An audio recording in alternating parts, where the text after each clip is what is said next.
Welcome to Bree's Lip Service.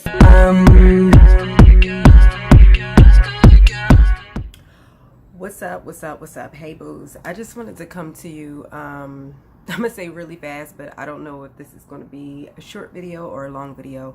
But yes, I'm coming to you with basically bare face. I did not plan to do this video today, but I just watched the interview on The Breakfast Club with Malik Yoba and David and Nyla and Carmen, and it was a conversation around being trans, and what does that mean, and how does that look, and being attracted to trans women, and of course within that the LGBTQ community, you know, comes up in that conversation. And I just wanted to, I have this conversation a lot with friends, but the thing I really wanted to offer up to you all today, to people who may be having a hard time with this, or just, you know, goes against your values and your beliefs and your religion and whatever else the case may be, I want to offer up to you that I want to offer up to you the things you don't understand, seek to understand them. One thing during the whole Oscar is so white thing, you know, the Oscars, the awards, it was the Oscars is so white thing that really stood out to me, was that the white members of the Academy who was not watching the films and who was not, you know, nominating these films to be, they weren't even watching the films to even nominate them for the award, right? And a lot of their excuse was, well, I don't identify with them. There's nothing that, you know, connects me to this group of people, so that's why I just don't watch it. And that blew my mind. It just, I think it's the most idiotic statement anyone can say. And I think, and I'm sorry if it's loud, I do have my window open, I did not close it. I did not plan to do this. Should have closed my window though. I'll remember that for next time. But it's the most idiotic thing someone can say, in my opinion. Like, first of all, I just think it's I do not believe this statement. I think that is the very reason why film exists, right? Like, it's such an idiotic statement that it goes against why we have film. The very reason why we have film or television or anybody's story being told, right? The thing that connects us all is that we're human. That's what makes film and TV beautiful, is that you can go and watch something and not have any knowledge or experience in this world. Hence, you know, and that's why, you know, a white person said it, because when you live in a very privileged world where everybody else has to conform to you, then it's very easy for you to go, I don't identify with that. You know what I'm saying? I don't need to watch that, because you are quote unquote majority in this world. And so the only thing you need to concern yourself with is your world, people who looks like you, because you can go outside and you don't have to.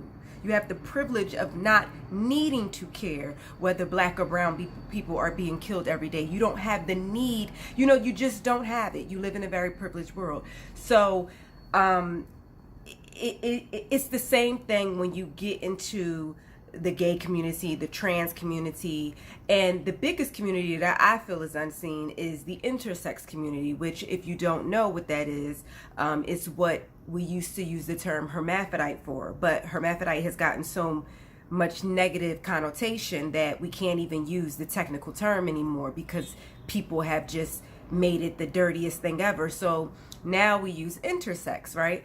Which I think they're just the most unseen, but you see them every day, you just don't know it. And so with that said, when we speak about this community, it's very easy for us to go whatever, because it doesn't affect us, you know, the same way a white person can say, I don't identify with that. It's like that. It's crazy to me. The reason why I go to watch, you think I identify with the Queen of England? You think I identify with that? You think I have any experience with a white queen of England? Like, it just boggles my mind. So, but you watch the movie to go into the world, to lose yourself in that world, to understand what is this world about, right? And then you find out once you go into those worlds that humans are humans, spirit is spirit. And everybody is essentially having similar experiences in this world. Why? Because we only want to be loved, shared, loved, and validated, right? And so I want to offer up that you can seek to understand something without agreeing.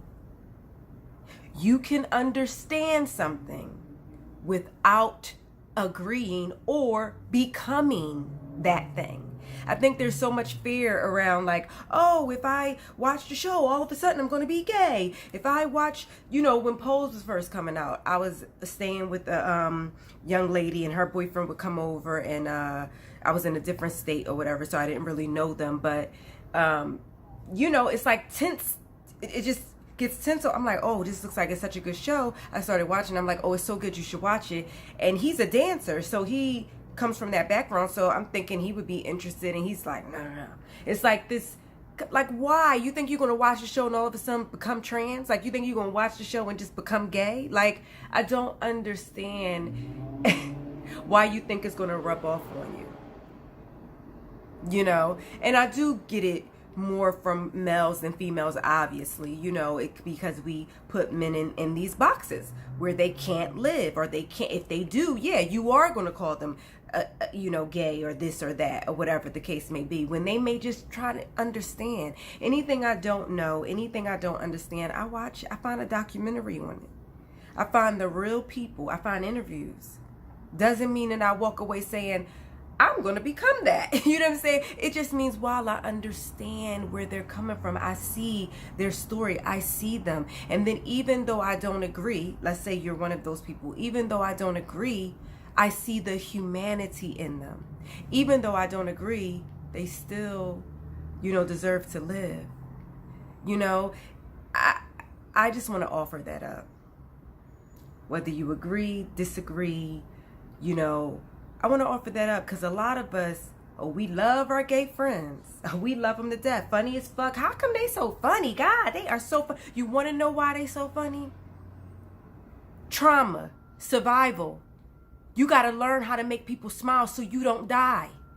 That's why they so funny. Next time you having such a good time with them, how about you love them, hug them, and say thank you? How about you don't love your gay friend and then hate your gay son? How about you don't love your gay friend and then hate your gay daughter? How about you don't love your gay friend and then can't understand that your son or daughter don't feel right in their body? That they feel like that they're the opposite sex? How about instead of shunning them, you seek to understand it? Ask questions. Communication is key in anything. This conversation is offering up communication for you. Ask the questions. Use your Google. Don't just stay stuck in the box.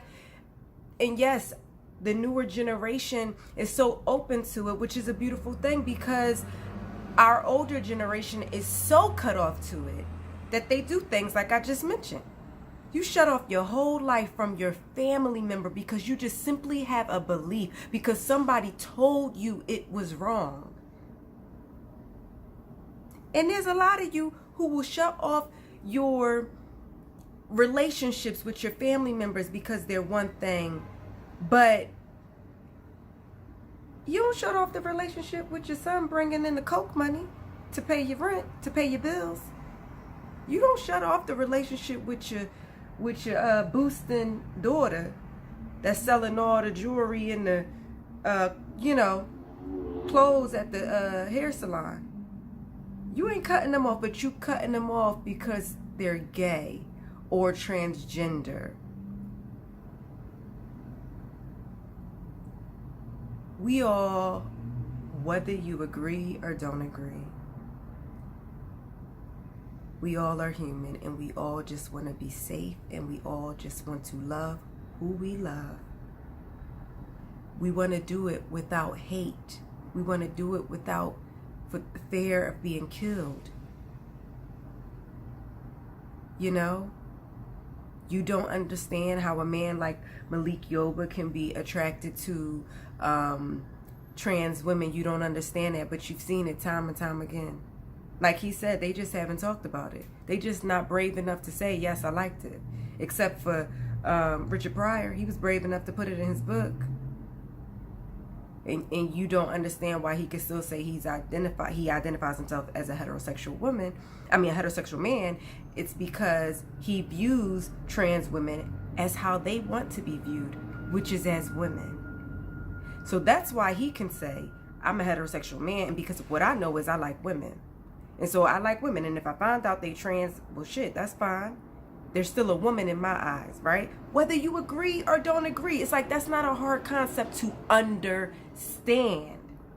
And I just want to keep drilling that in, is that understanding and respect and care for human life has nothing to do with agreement or you becoming it.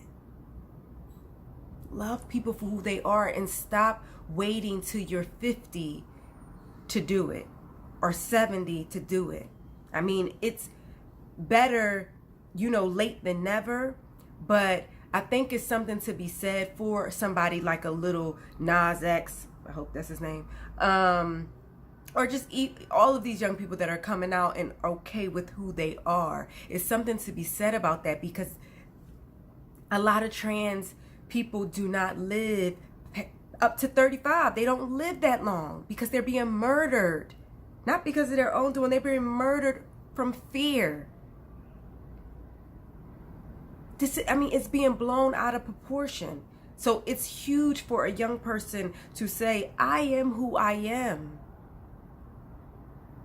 It's easy for a Quincy Jones, and I'm not throwing his name in this mix like he's dealt with trans or that he is trans, but what I mean is people wonder why he can talk so freely now. Well, he's old.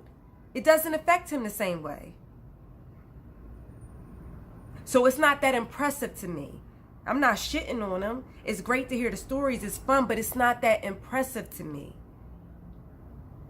When you speak up for things and when you stand up for who you are, and other people who want to just live, and other people who are marginalized when it matters,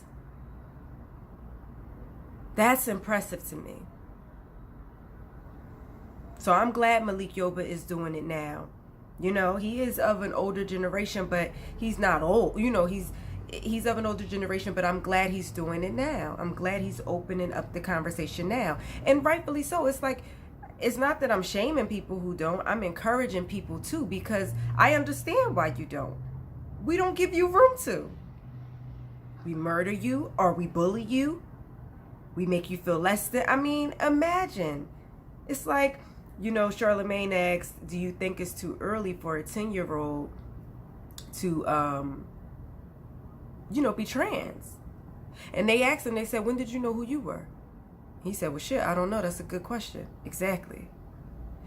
What you're not understanding is that you're assigned gender from birth. You're assigned it. So it's pushed onto you from the moment you enter this world.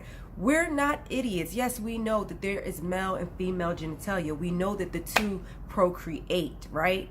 But what we are not taking account for is your inner being and what you actually feel like. So for a child to tell you out their mouth, because the fear is, well, what if they just saw it somewhere and then they just said, you know what, I want to be that. I can guarantee, even if it is a few people like that, they'll figure it out.